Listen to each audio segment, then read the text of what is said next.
Josh Crass Hunts. Doing a little bit of a venison chop today. First of all, it's Mother's Day Sunday. Happy Mother's Day. Happy Mother's Day to Brenda, my wife. She's got the kids. They're on their way to Stillwater to do some craft shopping and pick up some pottery that they made a couple weeks back. So while they're out of the house here, I'm gonna make up some venison chops before I mow the lawn. So the first thing I did is yesterday, took my chops out and cleaned them up. And I soaked them in a little marinade. I like to use a little bit of soy sauce. Of course, you gotta have some Worcestershire sauce. And a little squeeze of lemon. I just use this fake lemon stuff. First thing I wanna do is pull these out. You can see they look really good. A couple little chops here. We're just gonna dry them off. Okay, just pat them dry. Got a little paper towel here. Give them a little pat. While those are drying off, we're gonna make our seasoning. Really simple. We're gonna go with a little bit of salt, a little bit of pepper, go with some garlic salt, and some Danos. We're using the Danos Original today. A couple good healthy shakes of that in there. Be enough to get us going. Dry your steaks off. I like to just put them in here,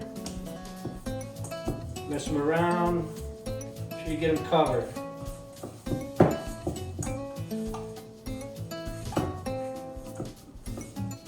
Should look about like that.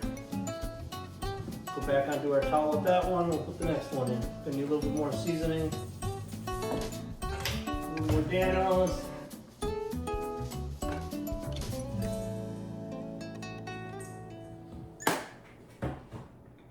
More garlic salt.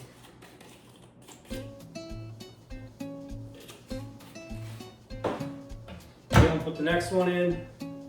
Okay, again, this is deer that we harvested up in northwest Wisconsin. Either myself, or my son, or my wife, or my dad. Somebody killed this deer. All of our deer, we have a walk-in cooler up there to hang them up there for like 14 to 20 days. 35 degrees, really does a good job of curing the meat before you butcher it. Okay, now there's our second one. Now we got our cast iron skillet. I'm gonna put some oil in there. I just use regular old Bertolli extra virgin olive oil. Heat that pan up. While we're doing that, we're going to set our oven to 375 degrees. We're going to wait for that pan to get nice and hot. I want to see smoke coming off of it. When it starts to show a little bit of smoke, then we'll be ready to sear our meat. All right, here we go. We got the pan smoking. I don't know if you can see it, but I can. So we're going to sear these up. Now the way I like to do this is to sear the edges first. So let's hold it in there for a little bit. Set it up on the edge.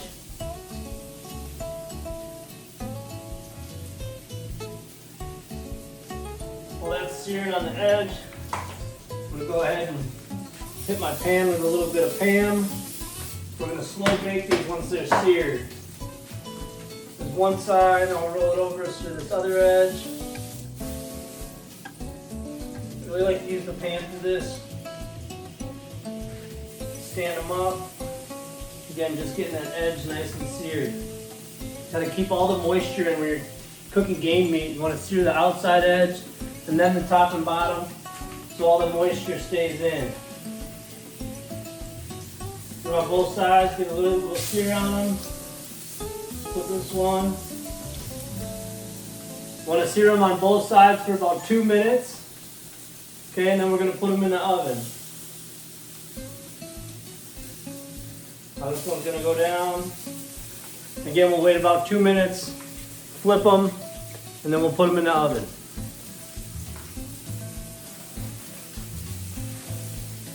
If you want a real A to Z relationship with your food, the best way to do it is get yourself a hunting license, get out in the field, find a way to secure your own meat. We're taking the butcher shop out of this, taking the processing plant out of this. We're eating field to table at our house, whether it's ducks or geese or pheasants or fish or deer or elk or antelope or mule deer, black bear. We do it all. We try to supplement our whole protein meat section of our diet with wild game. The only thing we really buy at the store is pork and chicken. If anybody has a line on some pork or some pig hunts, let me know. I'll be super interested in getting involved in some of that. So we're gonna flip our meat here. I just use my hand. You guys can tell it's probably the hand cook. I don't use a lot of utensils if I don't have to. So again, we're gonna give this other side about 2 minutes. Just gonna show you kind of the sear on this real quick. Good sear on that side. We'll sear up this other side. And then it'll be ready for the oven. Got our oven going at 375.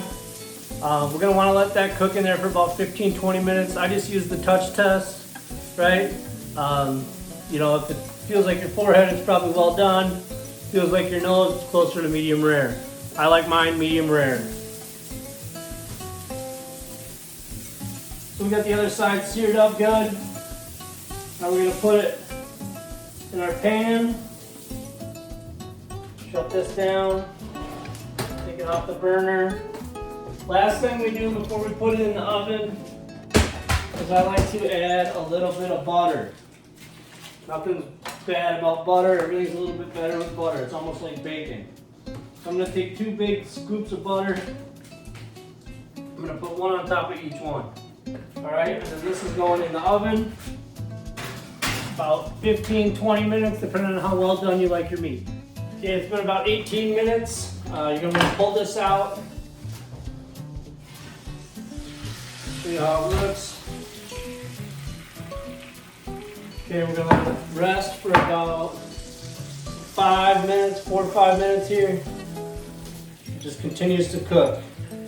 Again, it looks real good. We've got the butter in there yet, kind of basting it. Right now what I'll do is I'll turn it over and let this other side sit in the butter for a little bit.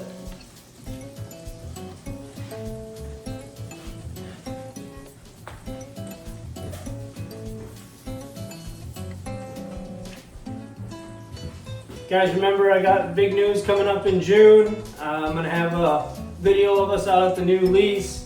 We'll also be doing a cabin reveal, show you the inside of our hunt camp and the garage and the deer cooler I talk about, and cover kind of all that kind of stuff.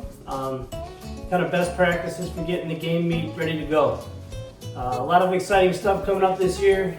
We've got some new saddled stuff I want to go through. We're going to do some videos on climbing trees, shooting out of the saddle. We're going to do some bow tuning stuff. And then we're putting in a new food plot on my 40 acres by my cabin. We also got some food plots going in up on our 200-acre farm up north of the cabin, about 8 miles north of there. So a lot of exciting stuff coming up in June.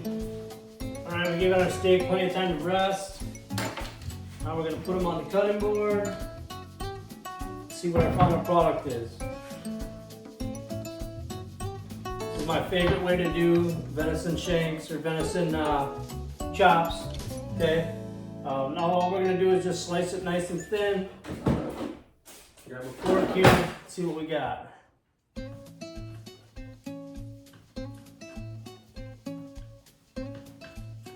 I'm going to do like a 1/2 inch, 1/4 inch thick. Get this all sliced up for you. This is how we serve it at home, up at Deer Shack, or anytime I'm introducing anyone to venison the first time. This is exactly how I do it. Looks like steak, tastes like steak. Super good.